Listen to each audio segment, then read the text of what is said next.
Yes, ni breaking news. Breaking news ni amakuru mashyaro yitwa cyane tugeze muri kano kanya ngira ngo turebere hamwe gatanu kuri gatanu. Ni amakuru nubona ko mishikenda atigisi bitangaza amakuru bitandukanye. Ni kuri amasa y'ijoro ryo kuri uyu wa gatatu turi tariki ya gatanu z'ukwezi kwa kabiri umwaka wa 2025. Urumva tugarukanye amakuru akomeye cyane. Tugarukanye amakuru akomeye cyane na amakuru agiye kwibanda kuri politiki ndetse na diplomasi ndetse no kuby'umutekano mu karere k'ibiyaga bigari ko mishikenda uzamba mu buryo bukomeye cyane. By'umwihariko ni kutaka bwa kiragiwe cyako ndetse na hariya mu Burengerazuba bw'u Rwanda bwo birumvikana ni mu karere ka Rubavu. Ibintu byamaze kuba bizama mu buryo bukomeye cyane kutaka bwa kiragiwe cyako mu bice bw'itarwe n'ubundi kuzamagingo kumishikenda bigaragaramo imirwano ikomeye cyane. Ingabo z'u Kongo FARDC zonge gukora ama operation akomeye cyane by'umwihariko yaje kwa n'ubundi aburiramo ubuzima bw'abasirikare cyane bw'ingabo z'umutwe wa M23. Ni imirwano n'ubundi kometeje muri bya bice bw'itandukanye byariya muri Sud Kivu ni mu ntara Kivu y'amajyepfo n'ubundi akomishikenda habira imirwano mu bice bw'itandukanye by'umwihariko hariya muri teritwari ya Karehe mu gace Kanyabibwe ajwa n'ubundi hikirwa abasirikare b'cyane bo mu ngabo z'umutwe wa M23 muri operation zagiye zikorwa n'ingabo z'u Kongo FARDC. Gusa n'ubundi kubwa amahirwe makiya cyane rero amakuru komishikenda agaragaza ko by'umwihariko ingabo z'umutwe wa M23 hariya zahatsinze agatwa ariko zikaza kwa n'ubundi zasiga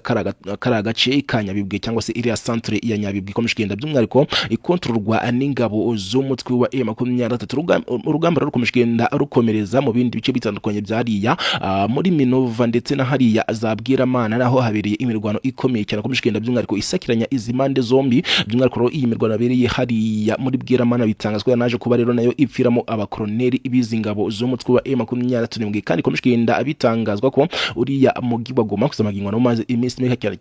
mike cyane rwose ikontrolwa n'izingabo z'umutwe wa M23. Izamagingo n'amakuru komishikenda gwakorera uriya mugi wa Goma nawe uri mu mazi abira mu buryo bukomeye cyane dore ko bitangazwa ko indege ebyiri z'igihugu cya Afrika y'Epfo kuzamagingwa n'ubundi zaje kuba n'ubundi zikora ubushotoranyi bukomeye cyane kuri kiriya kibuga cy'indege cya Goma. Ngira ngo murabizi ko iki kibuga cy'indege cyase gifungwa ubwo uyu mutwe wa M23 wari umaze kuba wakigarura uriya mugi wa Goma ni ku itariki ya 26 mu masaha y'umugoroba ngo byatangajwe ko ikirere cyariya ku kibuga cy'indege cya Goma cyamaze kuba gifungwa. Byari bimaze iminsi rero bisabwa ko cyangwa se hasabwa ko uyu mutwe wa M23 ngo wafungura kiriya kibuga cy'indege by'umwihariko kikifashishwa mu gukora ubutabazi cyangwa se mu gutanga ubutabazi bw'ibanze ku basirikare b'igihugu cya Afrika y'Epfo bari hariya ku butaka bwa kiragiwe cya Kongo bifuza ko n'ubundi batabagasubira mu bihugu byabo. Ariko uyu mutwe wa M23 urinangira utangaza ko bidashoboka kuba wafungura ikibuga cy'indege bitewe no kubishobora kuba byateza ikibazo cy'umutekano muke cyane muri uriya mugi wa Goma nanone ndetse bigatuma uyu mutwe wa M23 ushobora kongera kwamburwa uriya mugi wa Goma nubwo kwizamaginwa n'ubundi komishikenda ugaragaramo abarwanyi benshi cyane bo ku ruhande rwa leta y'igihugu cya Kongo. Komishikenda bitangaza ko indege zigera kuri ebyiri z'igihugu cya Afrika y'Epfo zaje kwa n'ubundi zikora ubushotoranyi muri kiriya kibuga cy'indege icyakora ingabo z'umutwe wa M23 komishikenda zirinda ikibuga cy'indege zikaza kwa n'ubundi zakora akazi katoroshye cyane izi ndege zigasubizwa inyuma. Makuru komishikenda avuga ko by'umwihariko mu gihugu cy'u Burundi kwizamagingwa ya ariho komishikenda hakorwa ibikorwa by'umwihariko by'imyiteguro y'intambara karundura leta ya Kongo ndetse na leta y'igihugu cy'u Burundi ndetse n'igihugu cya Afrika y'Epfo komishikenda bifuza kuba rero batangiza kuri uyu mutwe wa M23 ni n'ibitero bakomishikenda batangaza ko bigomba kuba byarangira bigize ingaruka zikomeye cyane kuri leta y'igihugu cy'u Rwanda. Bigwa ko rero ikigo cya gisirikare kiri hafi y'ikigo cy'indege cyari mu gihugu cy'u Burundi kizwi nka Kagakombo kwizamagingwa n'ubundi bitangazwa ko ari bakomishikenda habera ibikorwa byo gutegura intambara ndetse n'urugamba rukomeye cyane leta y'igihugu cya Kongo ndetse na leta y'igihugu cya Afrika y'Epfo ndetse n'igihugu cy'u Burundi. Komishikenda by'umwihariko bategurira uru rugamba ndetse no kugenda bashyira ibikoresho kaborero bya gisirikare komishikenda biva muri kiriya cya Afrika y'Epfo gidutse gutangaza ko yikwa n'ubundi cyaza guhurira abasirikare bacyo babarirwa kuri cyangwa se bagera kuri 14 baguye mu mirwano ikomeye cyane yabereye hariya muri iriya ntara ya Kivu y'amajyaruguru by'umwihariko ni mu mujyi wa Sake hari ku munsi wo ku itariki ya 24 z'ukwezi kwa mbere 2025. Imirwano n'ubundi yaje kuba yasiga uwitwa Peter Chirimwami Nkuba usangwe ari cyangwa se wari usangwe ari guverineri w'intara Kivu y'amajyaruguru nawe aguye muri iriya mirwano kajyana n'abo basirikare ibigo cya Afrika y'Epfo kwizamagingo n'ibintu by'amazi kuba bihindura isura nyuma y'uko n'ubundi rugeretse hara ku butaka bwa kiriya gihugu cya Afrika y'Epfo komishikenda cyifuza ko n'ubundi cyakijandika muri iyi ntambara itakireba. Abadepite bakomishikenda basaba ko ingabo za kiriya gihugu cya Afrika y'Epfo zatazi gasubira kwinjira mu gihugu cyabo ariko uwitwa Cyril Ramaphosa kwiza magingo rugatangazwa we atifuza kuba by'umwihariko yareka urugamba rwakomeje kugenda ruhinana hariya muri kiriya gihugu cya Kongo yifuza kuba rero yakomeje kugenda aruhayo abasirikare be by'umwihariko ngo bagafatanya n'izingabo z'igihugu cya Kongo FARDC ndetse nabo muri uyu mutwe nabo muri igisirikare cya FDNB n'ingabo z'igihugu cy'u Burundi mu guhangana n'uyu mutwe wa M23 ndetse no kuba batangiza intambara ku ngabo z'igihugu cy'u Rwanda RDF kwiza magingo uwitwa Cyril Ramaphosa akomeje kugenda ashinja kuba by'umwihariko zikomeje kugenda ngo zifatanya by'umwihariko n'inyeshyamba zo mutwe wa M23 mu bikorwa byo kugenda by'umwihariko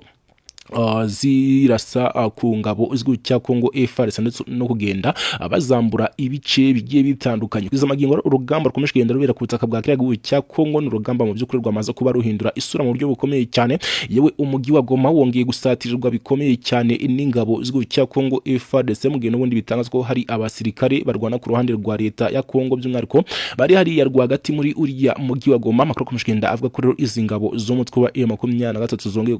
izi ngabo kurwana ku ruhande rwa leta y'igihugu cyako zongeye kwa n'ubundi zigera by'umwihariko muri kilometero 40 uvuye hariya mu mujyi wa Goma nyuma y'uko n'ubundi kwiza magingo ya imirwano ikomeje hariya muri Kivu y'amajyepfo nyamara ni imirwano ikomeje kugenda iba mu gihe n'ubundi ku itariki ya 3 z'uku kwezi kwa kabiri aribwo izi ngabo z'umutwe wa M23 zashyize ahagaragara itangazo ryemezaga ko bahagaritse imirwano mu bice bigiye bitandukanye bya hariya mu gihugu cyako by'umwihariko muri Kivu y'amajyaruguru ndetse na Kivu y'amajyepfo ndetse banatangaza ko batifuza ko bakigarurira ibice bigiye bitandukanye byahara muri Kivu y'amajyepfo ariko icyashwa n'ubundi gikurikira ni ibitero karundura n'ubundi byagabwe kuri izi ngabo zo mutwe wa M23 zari zanasabye ingabo z'igihugu cya Kongo kuba by'umwihariko zitagenda zigaba ibitero cyangwa se ngo zirase amasaso mu bice bigiye bitandukanye byagiye byigarurirwa n'ingabo zo mutwe wa M23 kwiza magingo imirwano n'ubundi ntago yigeze ihagarara nk'uko byari byagaragaye muri iri tangazo ahubwo imirwano ikomeje kugenda ikomereza muri Kivu y'amajyepfo cyangwa se muri Sud Kivu aho ingabo zo mutwe wa M23 zikomeje kugenda zisatira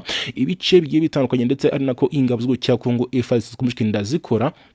defense zikomeye cyane zo kuba rero zasunika uyu mutwe wa M23 bagenda bawusubiza inyuma makuru akaba akomeje kugenda avuga ko by'umwihariko mu mirwano yakomeje kugenda iba mu masaha yatambutse by'umwihariko ari imirwano yaje kuba rero iburiramo ubuzima bw'abasirikare benshi cyane ku mpande zombi ariko byatangazwa ko rero ku mutwe wa M23 byari bindi kuko waje kuba uhatsinda agatwe bikarangira rero by'umwihariko uyu mutwe wa M23 wigaruriye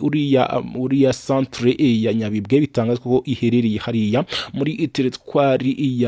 ya Karehe bigatangazwa ko kuzamagingo n'ubundi ari imirwano ikomeje kugenda yerekeza by'umwihariko mu mujyi wa Bukavu ndetse na hariya ku kibuga cy'indege cya Kavumu nacyo cyifuzwa kuba rero icyashyirwa mu maboko y'izi ngabo z'umutwe wa M23 ni byinshi ikomeje kugenda bigarukwaho n'ibitangaza makuru bitandukanye ni kugeza amagingo aro bikomeje kugenda binagaragara ko rero igihugu cya Afrika y'Epfo kiri muri gahunda zikomeye cyane by'umwihariko zo kuba by'umwihariko bafata uriya mujyi wa Goma by'umwihariko rero bakoresheje amayeri akomeye cyane kuko bikomeje kugenda bitangazwa ko rero ingabo za Loni ndetse n'iyi SADC bamaze kuba n'ubundi bagambanira mu buryo bukomeye cyane uyu mutwe wa M23 mu gihe n'ubundi izi ngabo za Loni zikomeje kugenda by'umwihariko zikora ibikorwa byo kuva muri uriya mujyi wa Goma ndetse bigatangazwa ko rukuza magingo ya abasirikare bo muryango wa SADC bakomeje kugenda batangaza ko batashobora kuba bava muri uriya mujyi wa Goma basize intwaro zabo bambuwe n'ingabo z'umutwe wa M23 cyangwa se ngo basige bagenzi babo bapfiriye ku rugamba ngo basige imibiri yabo cyangwa se bashe kuba bagenda inkomere zabo batazitwaye bikomeje n'ubundi bigaragaza ko uyu mutwe cyangwa se ingabo z'igihugu cya Afrika y'Epfo by'umwihariko zikomeje kugenda zigaragaza ko by'umwihariko hari umugambi ukomeye cyane bafite by'umwihariko hariya muri uriya mujyi wa Goma nyuma y'uko n'ubundi bakomeje kugenda batangaza ko badashobora kuba n'ubundi bava muri uriya mujyi wa Goma bitwaje by'umwihariko bitwaje impamvu zitumvikana aho rero amakuru akomeje kugenda avuga ko igihugu cya Afrika y'Epfo cyamaze kuba n'ubundi cyemererwa inzira na leta y'igihugu cy'u Rwanda by'umwihariko inzira yabemeraga kuba rero bava hari ya kuri buriya butaka bwa kiriya gihugu cya Kongo bakinjira mu gihugu cy'u Rwanda ku mupaka wa Grand Barriere by'umwihariko bagacaho rero by'umwihariko berekeza mu gihugu cyabo cya Afrika y'Epfo ndetse no mu bindi bihugu bigiye bitandukanye byohereje abasikari babo muri buriya butumwa bwa Sami DRC kuzamagingo bikomeje kugenda bitangazwa ko izi ngabo z'igihugu cya Afrika y'Epfo kuzamagingo zamaze kuba zitangaza ko zidashobora kuba zaca mu gihugu cy'u Rwanda zifotorwa cyangwa se zifatwa amashusho ndetse n'amavideo by'umwihariko ngo bibashe kuba byagaragaza ko abasirikare batsinze batsinzwe ku rugamba, nyamara ibingibi nkuko nabikubwiye ko mushigenda bituma abadepite bazamura karungu cyangwa se barya karungu hariya muri kiriya gihugu cya Afrika y'Epfo. Basabye rero umugaba mukuru w'ingabo za kiriya gihugu cya Afrika y'Epfo ndetse n'usanzwe ari ministri w'ingabo kuba bakora ibishoboka byose abasirikare b'igihugu cya Afrika y'Epfo bakabacyurana bakomesigenda abapfira ku butaka bwa kiriya gihugu cya Kongo, aho bitangazwa ko bamaze kuba by'umwihariko hamenyekana igikomeje kugenda gituma uwitwa Cyril Ramaphosa akomesigenda yibanda ku butaka bwa kiriya gihugu cya Kongo, aho yifuza kuba rero yakomereza intambara ye. Bigatangazwa ko uyu Ramaphosa akomeje kugenda akorana n'abanyapolitiki barakutaka bw'igihugu cya Kongo bafite ibirombe by'amabuye y'agaciro, aho rero nawe nkabifitemo inyungu, akaba ariyo mpamvu ikomeye cyane akomeje kugenda rero ituma by'umwihariko akomeje kugenda yifuza ko rero nawe yajya kuba yahatsinda agatwe kugira ngo arebe ko rero yakwigarurira by'umwihariko kuri ari amabuye y'agaciro agaragara ku butaka bwa kiriya gihugu cya Kongo. Ni byinshi rero bikomeje kugenda bigarukwaho n'ibitangazamakuru byitandukanye, bikomeje kugenda bigaragaza ko rwose ikiba kimerwa n'icyo gishobora kuba n'ubundi cyanyira mu buryo bukomeye cyane. Ni imirwano ikomeje kugenda ihindura isura mu gihe n'ubundi umutwe wa M23 wakomeje kugenda usabwa n'ibihugu by'amahanga kuba wava muri uriya mugi wa Goma, ugatangaza ko rwose ari ibikorwa bidashoboka ko n'ubundi barekura uyu mugi wa Goma, ndetse we bigatangazwa ko uyu mutwe wa M23 zamagingo by'umwihariko ku munsi wo kuwa gatanu hateganyijwe inama by'umwihariko y'abayobozi b'ibihugu byo mu karere ka Afrika ndetse n'ibihugu bya SADC bigomba kuba n'ubundi byakwigira hamwe ku kibazo cy'intambara ikomeje kugenda ibera ku butaka bwa kiriya gihugu cya Kongo. Ni ngero Perezida Felix Antoine Tshisekedi wakomeje kugenda by'umwihariko rero akora ibikorwa bikomeye cyane byo kugenda by'umwihariko ashaka uburyo yagenda by'umwihariko agateguza ibindi bihugu kuba rero byamufasha mu guhangana n'uyu mutwe wa M23 akomeje kugenda atangaza ko rero kuzamagingo akomeje kugenda wigarura ibice by'ibitandukanye byo kutaka bwa kiriya gihugu cya Kongo, aho bitangazwa ko kusamagingo by'umwihariko hari urugamba rukomeye cyane rukomeje kugenda rero rutegurwa kuba rwatangizwa kuri izi ngabo z'uyu mutwe wa M23. Ni byinshi rero bikomeje kugenda bigarukwaho n'ibitangazamakuru bitandukanye ndetse inariko byo dukomeje kugenda dukurikirana gatanu kuri gatanu tukagenda tubagezaho biciye anga kuri Magic TV. Icyo tugusora nta kindi, komeza utwereke ko turi kumwe ubane natwe gatanu kuri gatanu, ubu natwe turagenda tukugezaho andi makuru n'ubundi kumisana n'ubundi atugeraho natwe turakomeza n'ubundi yakugezaho uko agenda atugeraho gatanu kuri gatanu. Turabakunda cyane rero kaduhure mu yandi makuru arizo ko bagezweho mu kanya akari imbere. Yes, ni breaking news. Breaking news ni amakuru mashyaro yitwa cyane tugeze muri kano kanya ngira ngo turebere hamwe gatanu kuri gatanu. Ni amakuru n'ubundi akomeje kugenda atigisa ibitangaza amakuru bitandukanye. Ni kuri amasaha y'ijoro ryo kuri uyu wa gatatu turi tariki ya gatanu z'ukwezi kwa kabiri umwaka wa 2025. Urumva karo tugarukanye amakuru akomeye cyane, tugarukanye amakuru akomeye cyane n'amakuru agiye kwibanda kuri politiki ndetse na diplomasi ndetse no kuby'umutekano mu karere k'ibiyaga bigari akomeje kugenda uzamba mu buryo bukomeye cyane. By'umwihariko ni ku butaka bwa kiriya gihugu cyako ndetse na hari mu burengerazuba bw'u Rwanda, bwo birumvikana ni mu karere ka Rubavu. Ibintu byamaze kuba bizama mu buryo bukomeye cyane ku butaka bwa kiriya gihugu cya Kongo mu bice bwitandukanye n'ubundi kuzamagingo akomeje kugenda bigaragaramo imirwano ikomeye cyane. Ingabo z'u cya Kongo FARDC zonge gukora ama operation akomeye cyane by'umwihariko yaje kwa n'ubundi aburiramo ubuzima bw'abasirikare benshi cyane bw'ingabo z'umutwe wa M23. Ni imirwano n'ubundi akomeje muri ba bice bwitandukanye byariya muri Sud Kivu, ni mu ntara Kivu y'amajyepfo n'ubundi akomeje kugenda habera imirwano mu bice bwitandukanye by'umwihariko hariya muri teritwari ya Karehe mu gace Kanyabibwe, aje kwa n'ubundi hikirwa abasirikare benshi cyane bo mu ngabo z'umutwe wa M23 muri operation zagiye zikorwa n'ingabo z'u cya Kongo FARDC. Gusa n'ubundi kubwa amahirwe makiya cyane rero amakuru akomeje kugenda agaragaza ko by'umwihariko ingabo z'umutwe wa M23 hari zahatsinze agatwa ariko zikaza kwa n'ubundi zasiga kara gace Kanyabibwe cyangwa se iriya centre ya Nyabibwe ikomeje kugenda by'umwihariko ikontrolwa n'ingabo z'umutwe wa M23. Urugamba rukomeje kugenda rukomereza mu bindi bice bitandukanye byariya muri Minova ndetse na hariya Zabwiramana naho habereye imirwano ikomeye cyane akomeje kugenda by'umwihariko isakiranya izi mande zombi. By'umwihariko iyi mirwano yabereye hariya muri Bwiramana bitangazwa naje kuba rero nayo ipfiramo abakoloneli bizingabo z'umutwe wa M23 kandi ikomeje kugenda bitangazwa ko uriya mugi wa Goma kuzamagingo no maze iminsi mike cyane rwose ikontrolwa n'izingabo z'umutwe wa M23. Izamagingo amakuru akomeje kugenda gukorera uriya mugi wa Goma nawe uri mu mazi abira mu buryo bukomeye cyane, dore ko bitangazwa ko indege ebyiri z'igihugu cya Afrika y'Epfo kuza magingo n'ubundi zaje kuba n'ubundi zikora ubushotoranyi bukomeye cyane kuri kiriya kibuga cy'indege cya Goma. Ngira ngo murabizi ko iki kibuga cy'indege cyase gifungwa ubwo uyu mutwe wa M23 wari umaze kuba wakigarura uriya mugi wa Goma ni ku itariki ya 26 mu masaha y'umugoroba. Ngo byatangajwe ko ikirere cyariya ku kibuga cy'indege cya Goma cyamaze kuba gifungwa. Byari bimaze iminsi rero bisabwa ko cyangwa se hasabwa ko uyu mutwe wa M23 ngo wafungura kiriya kibuga cy'indege by'umwihariko kikifashishwa mu gukora ubutabazi cyangwa se mu gutanga ubutabazi bw'ibanze ku basirikare b'igihugu cya Afrika y'Epfo bari hariya ku butaka bwa kiriya gihugu cya Kongo bifuza ko n'ubundi batabagasubira mu bihugu byabo. Ariko uyu mutwe wa M23 urinangira utangaza ko bidashoboka kuba wafungura ikibuga cy'indege bitewe nuko bishobora kuba byateza ikibazo cy'umutekano muke cyane muri uriya mugi wa Goma. Nanone ndetse bigatuma uyu mutwe wa M23 ushobora kongera kwamburwa uriya mugi wa Goma nubwo kwiza magingo n'ubundi komishigenda ugaragaramo abarwanyi benshi cyane ku ruhande rwa leta y'igihugu cya Kongo. Komishigero bitangaza ko indege zigera kuri ebyiri z'igihugu cya Afrika y'Epfo zaje kuba n'ubundi zikora ubushotoranyi muri kiriya kibuga cy'indege icyakora ingabo z'umutwe wa M23 komishigenda zirinda iki kibuga cy'indege zikaza kuba n'ubundi zakora akazi katoroshye cyane izi ndege zigasubizwa inyuma. Makuru komishigenda avuga ko by'umwihariko mu gihugu cy'u Burundi kwiza magingo ya ariho komishigenda hakorwa ibikorwa by'umwihariko by'imyiteguro y'intambara karundura leta ya Kongo ndetse na leta y'igihugu cy'u Burundi ndetse n'igihugu cya Afrika y'Epfo komishigenda bifuza kuba rero batangiza kuri uyu mutwe wa M23 ni n'ibitero bakomishigenda batangaza ko bigomba kuba byarangira bigize ingaruka zikomeye cyane kuri leta y'igihugu cy'u Rwanda. Bivuga ko rero ikigo cya gisirikare kiri hafi y'ikigo cy'indege cyari mu gihugu cy'u Burundi kizwi nka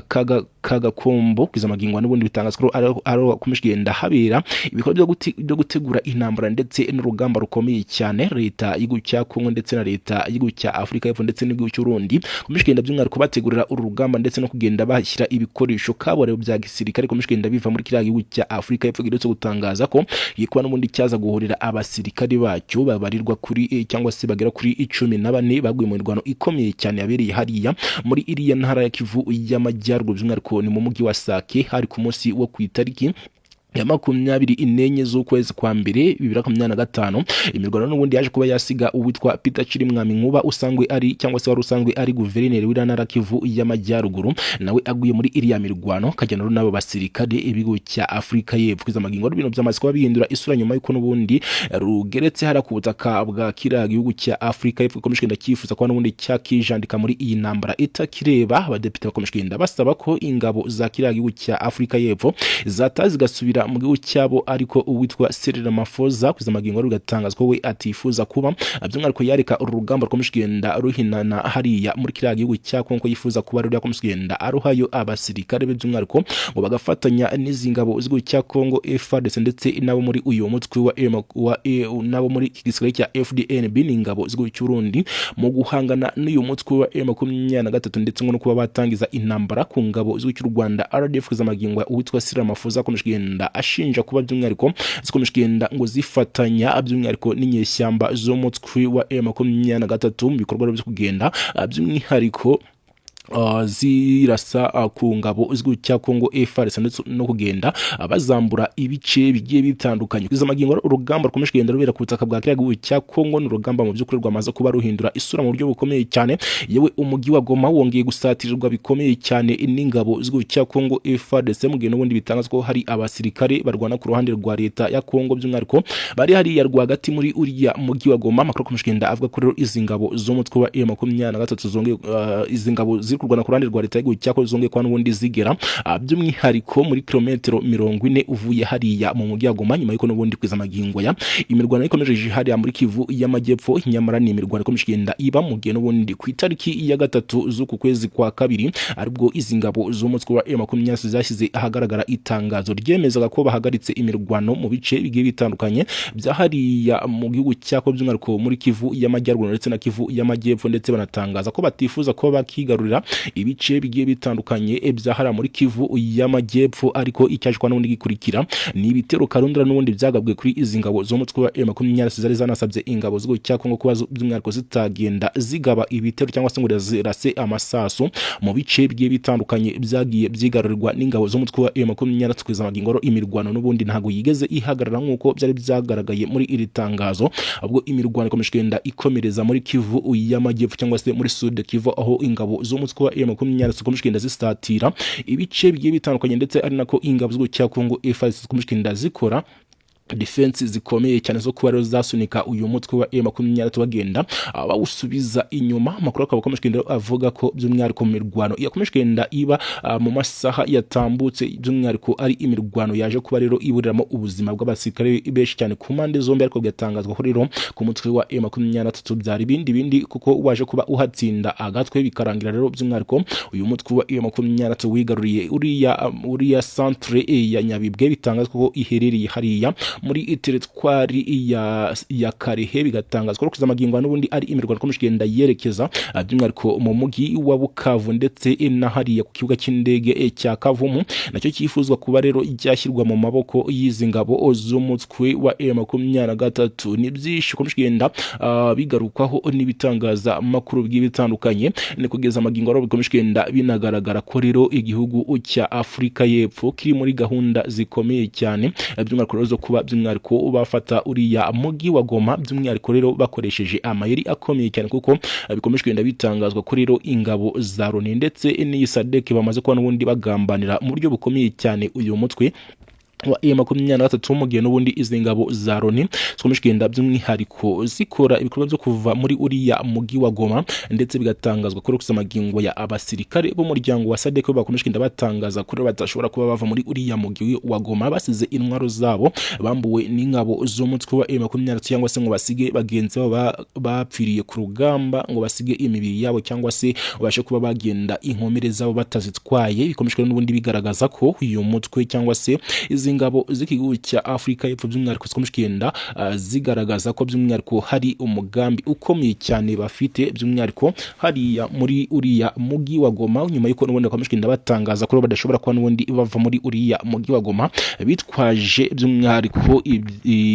bitwaje impamvu zitumvikana. Aho rero amakuru akomeje kugenda avuga ko igihugu cya Afrika y'Epfo cyamaze kuba n'ubundi cyemererwa inzira na leta y'igihugu cy'u Rwanda, by'umwihariko inzira yabemeraga kuba rero bava hariya kuri buriya butaka bwa kiriya cya Kongo bakinjira mu gihugu cy'u Rwanda ku mupaka wa Grand Barriere, by'umwihariko bagacaho rero by'umwihariko berekeza mu gihugu cyabo cya Afrika y'Epfo ndetse no mu bindi bihugu bigiye bitandukanye byohereje abasirikare babo muri buriya butumwa bwa Sami DRC. Zamagingo rero bikomeje kugenda bitangazwa ko izi ngabo z'igihugu cya Afrika y'Epfo zamagingo rero zamaze kuba zitangaza ko zidashobora kuba zaca mu gihugu cy'u Rwanda zifotorwa cyangwa se zifatwa amashusho ndetse